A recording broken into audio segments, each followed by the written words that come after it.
좋은 날입니다. 오늘도 말씀으로 승리하는 하루가 되시기를 바랍니다.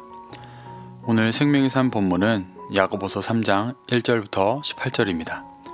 오늘의 주제는 절제되고 은혜로운 말로 화평을 추구하십시오입니다.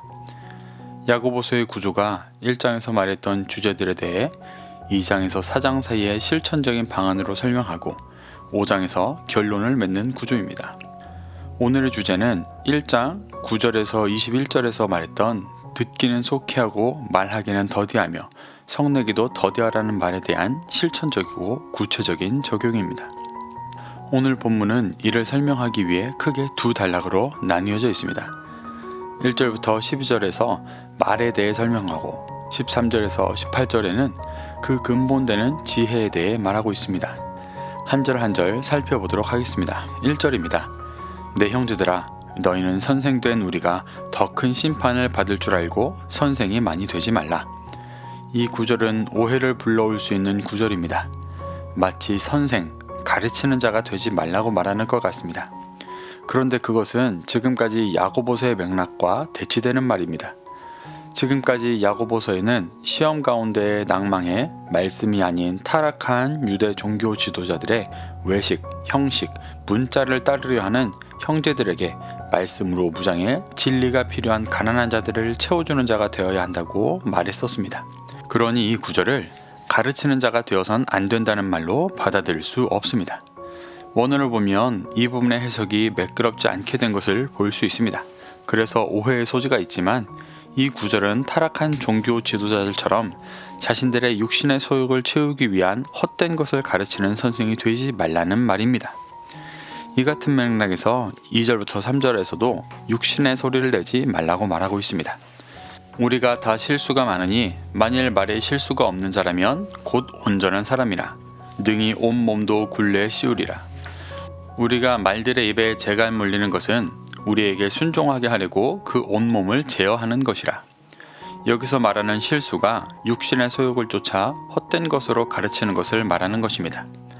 야고보는 우리는 다 이런 실수가 많다고 말합니다. 그것이 야고보가 말씀을 나누고 있는 형제들의 영적인 현실이었습니다. 2절 후반부에 있는 굴레 씌우다의 원어가 칼리나고 게오인데 고삐를 잡는 자가 되다라는 뜻입니다. 즉 온전한 사람이 능히 온몸도 굴레 씌운다는 말은 온전한 사람은 온몸의 고삐를 잡고 스스로를 컨트롤할 수 있다는 말입니다. 그런데 야고보와 말씀을 나누는 형제들은 온전하지 않고 실수가 많아 그럴 수가 없으니 3절에서 입에 재갈을 물려 육신의 소리를 멈추고 말씀에 순종할 수 있도록 제어해야 한다고 말하고 있는 것입니다. 야고보는 이와 같은 맥락에서 헛된 것을 가르치는 혀의 위험성에 대해 설명합니다. 4절에서 6절입니다. 또 배를 보라.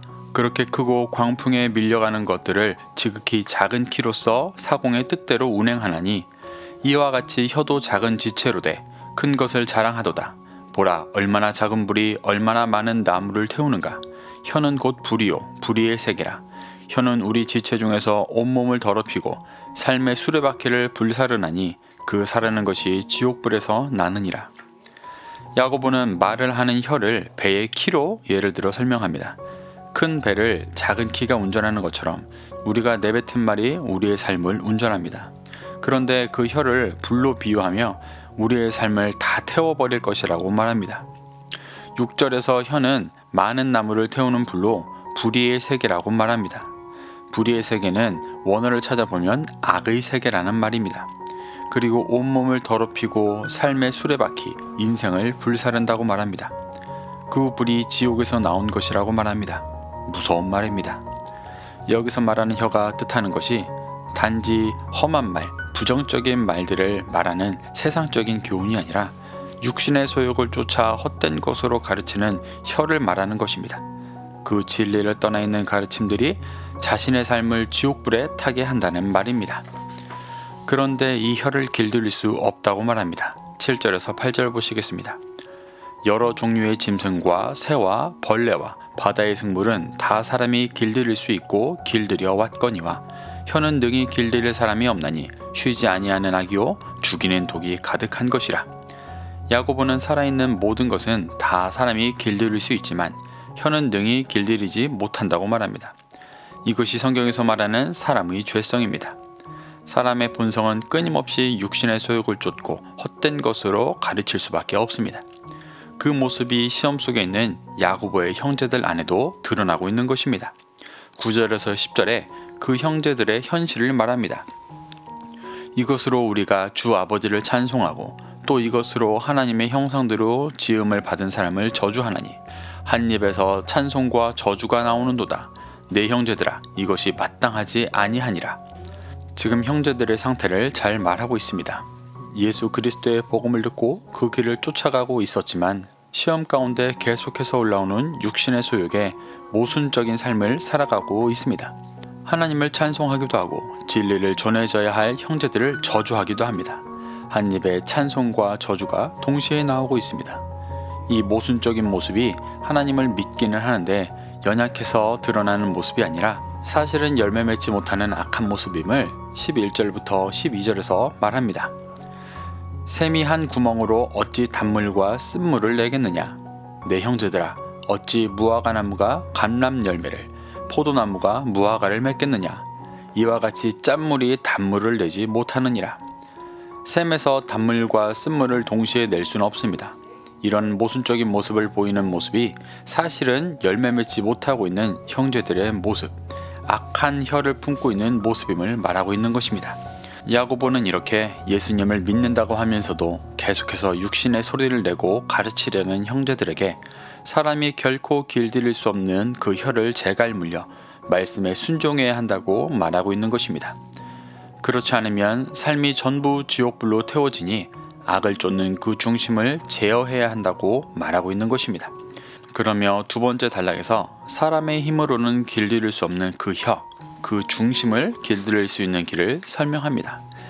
너희 중에 지혜와 총명이 있는 자가 누구냐? 그는 선행으로 말미암아 지혜의 온유함으로 그 행함을 보일지니라. 여기서 말하는 선행은 어제 읽은 구절 속에서부터 이어진 맥락 속에서 가난한 자에게 진리를 전하고 가르치는 일입니다. 야고보는 형제들 중에 누가 지혜와 총명이 있어 그 일을 하고 있느냐고 묻고 있습니다. 사실은 우리 중 그런 자가 없다는 말입니다. 그러며 혀로 헛된 말을 하고 있는 그 근본적인 이유를 설명합니다. 14에서 16절입니다. 그러나 너희 마음속에 독한 시기와 다툼이 있으면 자랑하지 말라. 진리를 거슬러 거짓말하지 말라. 이러한 지혜는 위로부터 내려온 것이 아니요 땅 위의 것이요 정욕의 것이요 귀신의 것이니 시기와 다툼이 있는 곳에는 혼란과 모든 악한 일이 있음이라. 14절에서 말하는 자랑하지 말라, 거짓말하지 말라가 같은 의미의 말입니다. 하나님의 뜻을 이루려는 진정한 말씀이 아닌 진리를 거슬러 자신의 육신을 채우려는 헛된 거짓을 말하지 말라는 말입니다. 그러며 15절에서 그 헛된 것을 말하게 하는 지혜가 땅 위의 것이고 정욕의 것이고 귀신의 것이라고 말합니다. 이 땅에 소망을 두고 있고 정욕을 채우려 하고 있고 하나님의 말씀이 아닌 육신을 쫓게 하는 귀신의 음성을 듣고 있기 때문에 헛된 것을 말하는 거짓 지혜를 갖고 있는 것입니다. 그런 형제들에게 16절에서 이 땅에 육신을 쫓기 때문에 일어나는 시기, 다툼이 혼란과 모든 악의 원인이니 그 일을 떠나야 한다고 말하는 것입니다. 17에서 18절 보시겠습니다.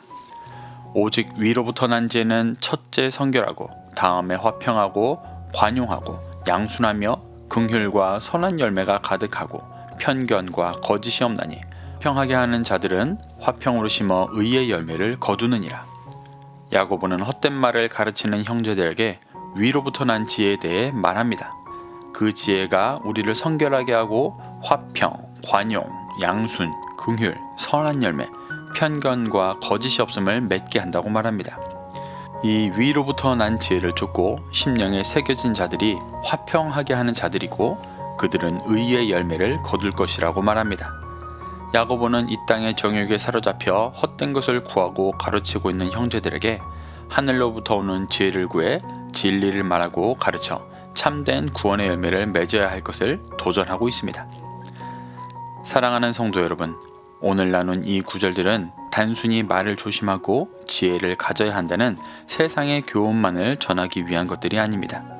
각 단락의 마지막 절인 12절과 18절을 보면 모두 열매에 대해 말하고 있습니다. 야고보가 이 구절을 통해 말하고자 하는 것은 헛된 것을 말하며 자신의 삶을 죽이고 있는 육신의 소리를 죽이고 하늘로부터 오는 영의 소리를 믿어 말하고 가르쳐 열매를 맺어야 한다고 말하는 것입니다. 오늘 하루도 이 말씀이 교훈이 되어 육이 아닌 영을 말하고 쫓는 삶을 살며 선한 열매 맺게 되시기를 기도하겠습니다. 오늘도 말씀으로 승리하시는 하루가 되기를 바랍니다.